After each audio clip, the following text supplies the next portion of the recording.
personnes pour un total de 253 104 personnes immatriculées. Le nombre de les personnes qui sont rattachées à ces personnes-là, il se pourrait que ces personnes soient leurs enfants ou les mères ou les pères de ces assurés principaux. Donc ils sont au nombre maintenant de 107 000 immatriculés, 107 125 fonctionnaires qui ont des ayants droit immatriculés. Et au niveau du secteur privé, ils sont au nombre de 352 110 ayants droit immatriculés, pour un total de 459 235 immatriculés ayants droit. Les ayants droit, comme je viendrai par la suite, ne cotisent pas au régime. Le nombre d'assurés principaux par groupe d'âge et par région relevant de la CMSS. La CMSS, comme je l'ai dit auparavant, ce sont des fonctionnaires qui sont rattachés, qui sont affiliés à cette caisse-là. Donc les fonctionnaires, les députés et les militaires de l'État. Donc la répartition de cette tranche nous montre que pratiquement sur les âges 58 ans et plus, ce sont ces personnes-là les plus vulnérables qui sont demandeurs maintenant du système, qui sont demandeurs maintenant du régime. Donc ce sont eux qui se sont déplacés pour venir s'immatriculer rapidement et pour pouvoir bénéficier des prestations. Le nombre d'assurés principaux par groupe d'âge et par région relevant de l'INPS, c'est-à-dire du secteur privé, donc sont au nombre de 183 000, dont une majorité de 58 ans et plus qui sont présentés pour être immatriculés. Le dispositif technique, quelles sont les maladies qui sont prises en charge par le régime d'assurance maladie? Il s'agit des petits risques, les soins ambulatoires, c'est-à-dire les consultations de toute nature, les médicaments essentiels de type générique, figurant sur une liste préétablie, les analyses de laboratoire, les accouchements sans hospitalisation et les soins qui y sont liés, ainsi que les soins dentaires. Les gros risques, c'est-à-dire les hospitalisations, les actes médicaux et chirurgicaux et les évacuations sanitaires à l'intérieur du Mali. Les évacuations à l'extérieur du Mali ne sont pas prises en charge. Le taux de prise en charge du panier de soins est de 80% pour des soins en cas d'hospitalisation et 70% en cas de soins ambulatoires. Les restes 20% et 30% sont des tickets modérateurs sont pris en charge par l'assuré, qui paye directement aux prestataires, aux professionnels de la santé, soit à l'hôpital, soit chez les pharmaciens. Bon. Pour avoir une idée sur les maladies qui sont présentes en Afrique, j'ai pris cette étude-là de l'OMS, de l'Organisation mondiale de la santé, qui donne une image presque fidèle aux maladies qui sont présentes dans notre zone. Comme vous le voyez, l'Afrique représente pratiquement année de vie ajustée en fonction de l'évaluité pour 1000 personnes par région. En 2005, l'Afrique représentait 2 fois ce que le monde. L'Afrique perdait 2 fois ce que le monde. L'Afrique perdait 2 fois, 50%, 2 fois aux autres par rapport au monde. Donc pratiquement 50 années de plus, 52 fois plus d'années de perdu plus que le monde. Et ces causes d'invalidité sont imputables pratiquement aux maladies transmissibles, maternelles, et périnatale et nutritionnelle, dont 16,3% s'explique par le sida, 8,6% par le paludisme et les causes maternelles. Donc les maladies non transmissibles représentaient presque 19,2%. Donc ce sont pratiquement les maladies qui sont en général présentes en Afrique, qui présentent une image fidèle de cette réalité. Bon. En ce qui concerne les dépenses techniques, parce que comme on a commencé en 2011 les prestations, et 2012 aussi, on n'a que 2 ans d'existence au niveau même de l'offre des services. Donc en 2011, nous avons eu à dépenser $1 258 000 US en termes de dépenses techniques, contre des recettes de $32 971 175. En 2012, nous avons eu 945 243 dépenses techniques contre 30 399 629. Cette diminution s'explique principalement par le fait que quand l'assurance maladie avait été instituée au Mali, il y a eu des concessions. Les gens ne voulaient pas qu'ils soient affiliés au régime. Ils ne voulaient pas du tout le régime d'assurance maladie obligatoire. Donc il y a eu des concessions des mouvements sociaux. Donc le gouvernement a décidé à ce que ceux qui ne veulent pas y adhérer soient retirés du régime. Donc leurs cotisations n'ont pas été recouvrées.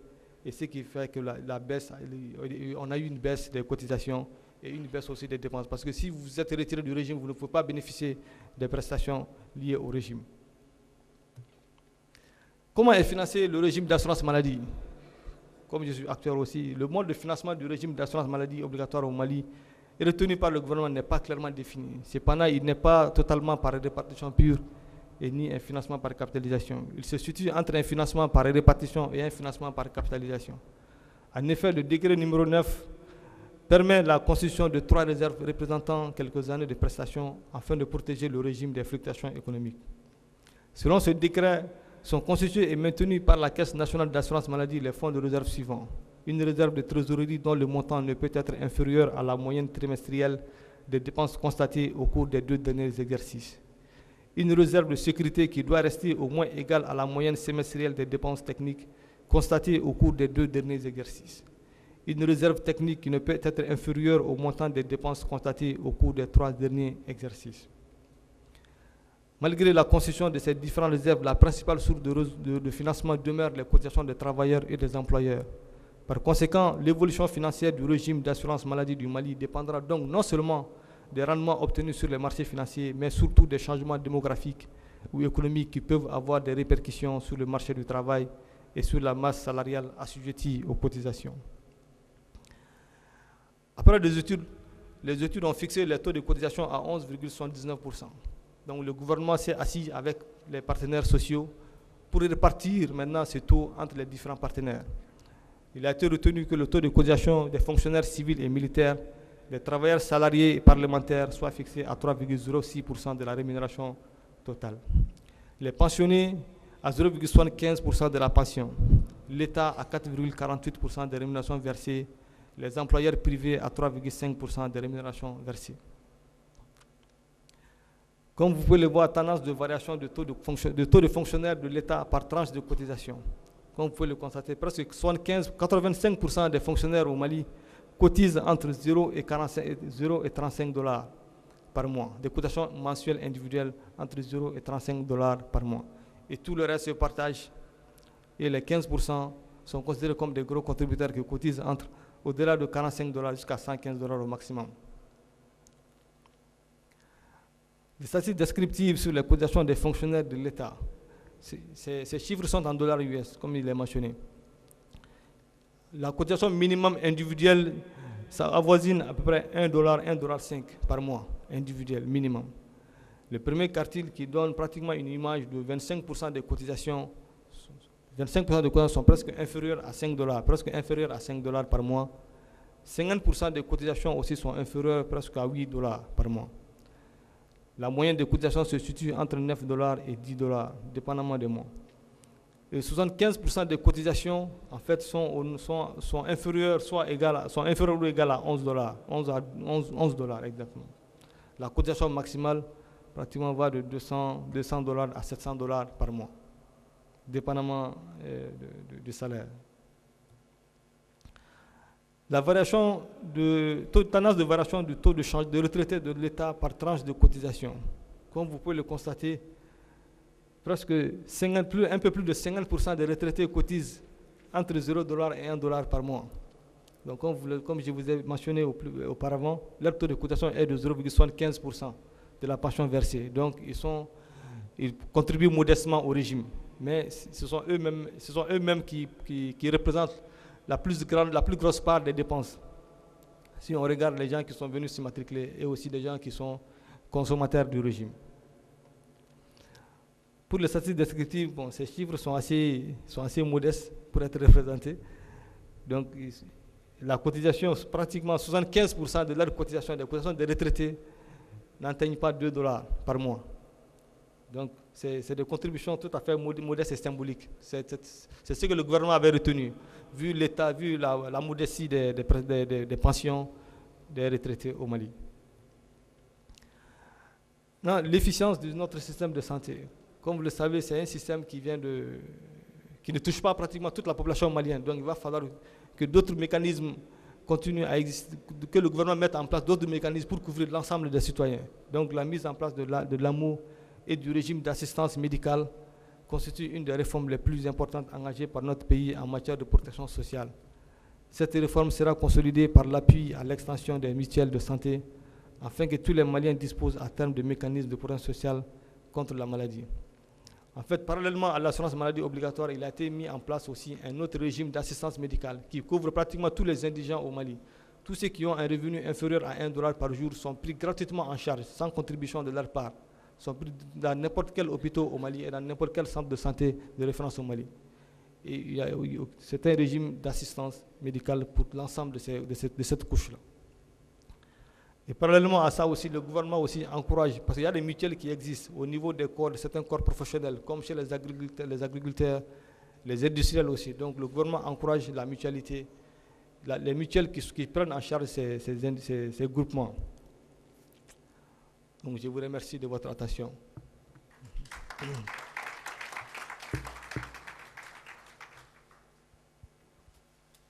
Thank you, Monsieur Marou, for your presentation and for this presenting us the challenges you have had, because although the progression made, you have still a long way to go.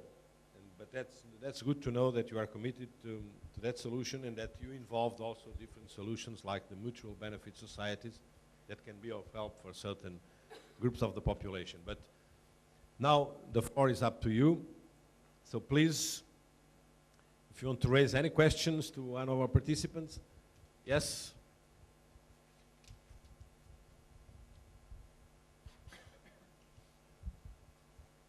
Yes, thank you for 3 very interesting presentations on the risks and the costs associated with implementing these programs. And my question to all 3 speakers is, given the inflation risks that Ibrahim Mohanna very specifically pointed out to, what does this mean about the financing mechanisms and the sustainability of that, given that most of us here are represent or we're talking about social security systems? So the question is, what is the viability long-term of payroll deductions to finance health insurance, given the fact that salaries will never increase at the rate of healthcare costs?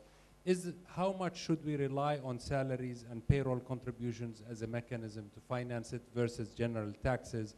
And where would you draw the lines between the 0 and the 1 and the 2? And what is Mali and China's experience in that regard going forward? Thank you. Thank you so much. Ibrahim.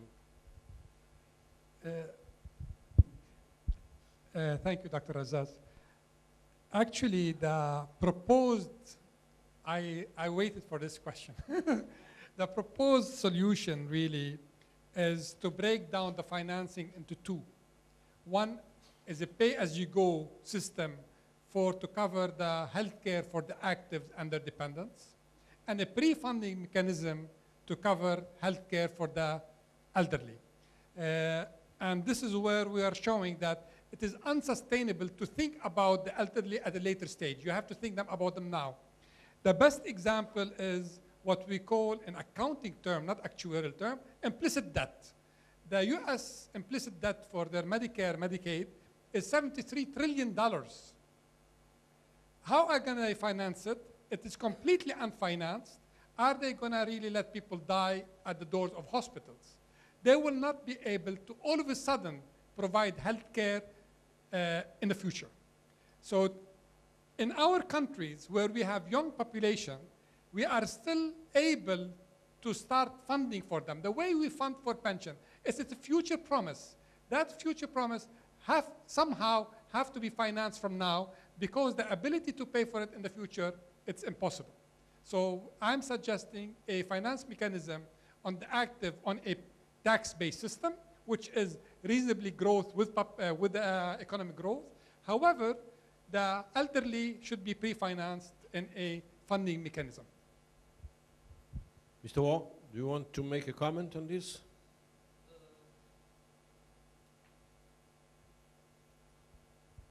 First, thank you for your question. In China, I think we have two experience. First, we let the hospital participate with us for using some payment methods, such like prepaid system, or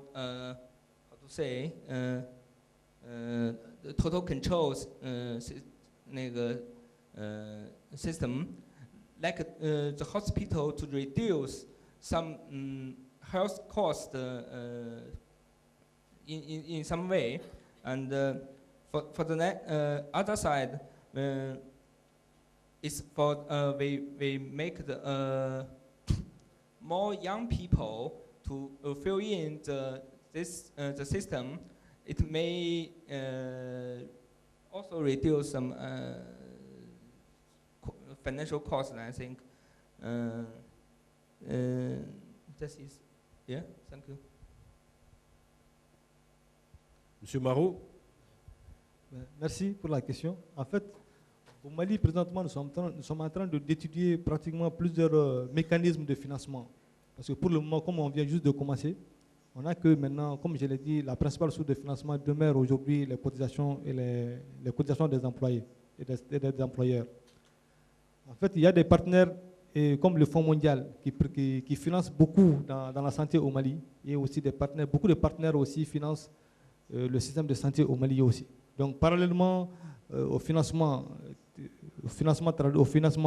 traditionnel qu'on a, les cotisations, mais il y a d'autres partenaires aussi qui interviennent dans le financement aussi du soin de santé, des soins de santé au Mali. Merci. Thank you so much. Additional questions? You have 4. The gentleman in the back was the first one. I'll come back to you. Thank you, sir.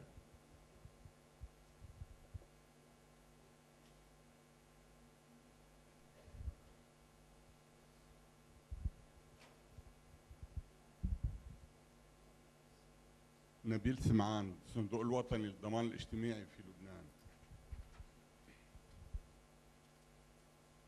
في أنظمة متعددة بالعالم متطورة بالضمان الصحي والحماية الصحية، بتوجد وسائل للتمويل صارت معمول فيها قائمة على نوع من الاشتراكات اللي بيقدمها رب العمل والعامل، إضافة إلى ضرائب أو التاكس اللي بيندفع عن مواد بتشكل كماليات، منها المواد البرودوي الكوليك والتبغ وغيره، لأنه هيدي المضمون اللي بيكون لحتى نعالج المريض بدنا نقبض على الشيء اللي عم ياخده عم يضر حاله في اشتراكات.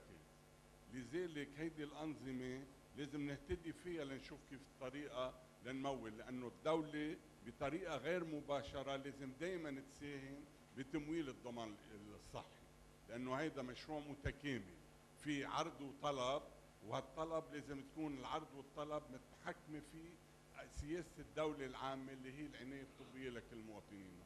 شكرا.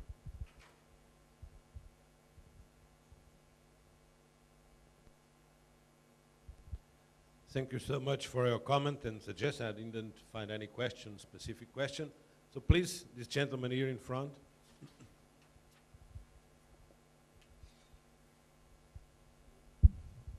My question is to the last speaker.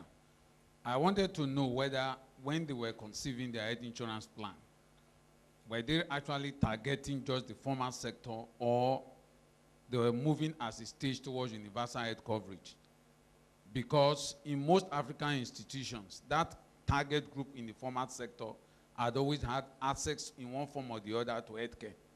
So I want him to tell us whether it's geared towards eventually universal health coverage in Mali, or they were just doing what we know have been done for quite some time. Thanks. Thank you so much. If you don't mind, we have 2 additional questions. We'll take them, and because then we have to close our session. And then in the end, our members from the panel will answer directly those questions. Please, 2 gentlemen there. One at a time, please. Please, move. Okay. My question goes to the man from China first. You see, you mentioned that you have 95% coverage. Does that mean that China's population, 95% of China's population has been covered by one form of insurance or the other? If that is correct, then how did you achieve that? That is one. Now, with the Ms. Haman, you see, any health insurance financing mechanism that did not involve the participation of the beneficiaries cannot be sustained. Now, the advocation of this health insurance financing through tax base, I don't think can be sustainable, because the fact is that government resources is always dwindling, because there are a lot of competing needs for that resources. So therefore, any financing that needs to be sustainable in insurance must be participatory, but also that has an implication in the sense that among the population in each and every country, you may find some people that are vulnerable, that they cannot be afford to contribute. More so, among the ones that will be able to contribute, there is this belief that I don't want, how can I insure for my health? It's a bad omen. Why should I pray for a bad thing? Because people feel that paying health insurance contribution means praying for them to be sick. So how can we compare these two instances and then improve in terms of generating money for healthcare financing? Thank you. Thank you. And finally, our colleague from Kenya. Yeah, please. thank you. Thank you very much, Chairman, for the opportunity. And thank you for the panelists for the very insightful presentation. My question will be the role of the private sector in trying to provide sustainable health financing in the two countries. I just want to get your experience in that as well. And also the informal inclusion. Because you talked about the people in the formal employment, the civil servants and all that. According to what my brother from Nigeria raised, I also want to get some insights into that. How are you going to ensure that everyone in the informal sector has a share in terms of healthcare financing? And also preventive. I do realize that the workshop today is about preventive approaches to social security. I also want to appreciate the gentleman from Mali. What role has the government of Mali put in place to ensure that we prevent healthcare issues as opposed to the general curative measures? Thank you. Still one, and that's the last one, please. Je vais m'adresser à vous en français. Je suis Monsieur Messi. Monsieur Oone Messi, inspecteur central.